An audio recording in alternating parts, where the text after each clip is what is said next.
Look, 24 hours ago, our own Adrian Wojnarowski reported on this show that LeBron James agreed to a 2-year, $97.1 million contract extension through the 2024-25 season with the Los Angeles Lakers. So, Dave, we'll start with you. Can you shed some light on how this deal came to fruition? George, it was mutually beneficial for both sides to come to this agreement because LeBron James wants to be able to compete as he goes towards the final stage of his career for championships, and the Lakers want to reestablish themselves as a marquee destination for future free agents and also become synonymous once again with those banners that they have at the top of Crypto.com Arena.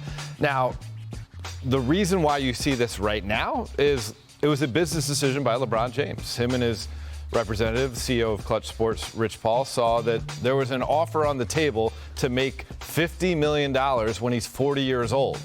Business sense tells you do that. And guess what? You can also do it while giving yourself an option just in case. That option's not necessarily to have a ejection seat button to get away from the Lakers. It's more so, what happens with my family potentially joining the NBA? Yeah. What happens with a new CBA that comes into fruition when there's a new television deal and more money to be had? So that's just the maneuvering he did, and you do it now because let's get that out of the way and get back to basketball this season. One thing we all know about LeBron is that he's not playing checkers. He's playing chess, to your point. So he's looking ahead, certainly, in a lot of regards. So, Mark, what does this deal tell you?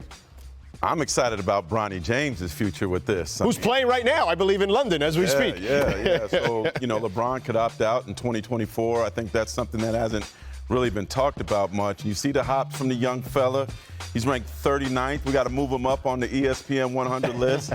You got a list of schools. We need to get LSU on that list. Hey, shout out to my guy, Paul Biancardi, who ranks those guys. Yeah. Hook him up, Paul. But it'll be the 2024 NBA draft.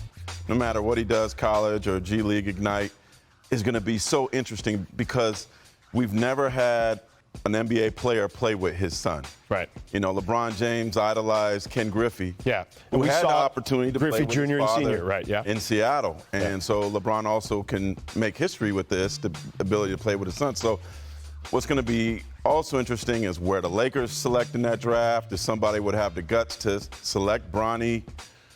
Could they use him as a trade chip? Because it's a business all of a sudden, right? Yeah. Or could they be like, hey, LeBron, come play with him in New York? Yeah.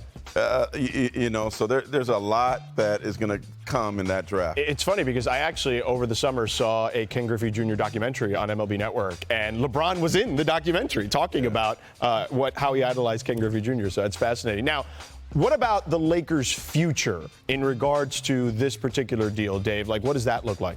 So, George, the Lakers have been reticent to give up their future draft assets, 27 first-round pick, 29 first-round pick during this summer, and especially during this summer when they didn't have LeBron James under contract. But now that they have that commitment, it should get them off that stance where they're dead set against moving off those assets to try to improve their team.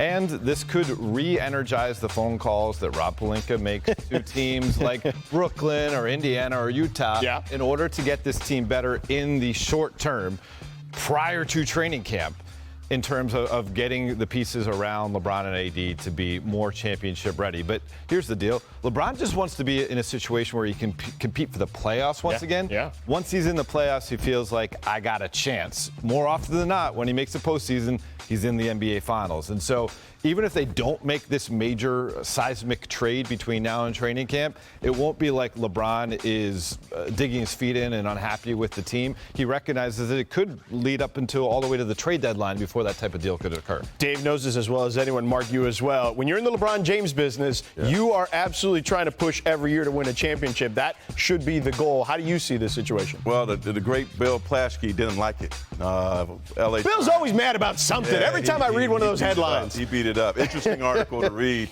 But look, through the time of the Lakers being in Los Angeles, whether it's Jerry West, Wilt Chamberlain, Elgin Baylor, Shaq, Kobe, Magic, there's always been a marquee player here. Yeah. And that continues with LeBron James. Even when Kobe's teams were bad, Magic had a couple bad years in the end. There was always a marquee player in LA. There's always a box office player, and LeBron James will continue to allow that to happen for the Lakers.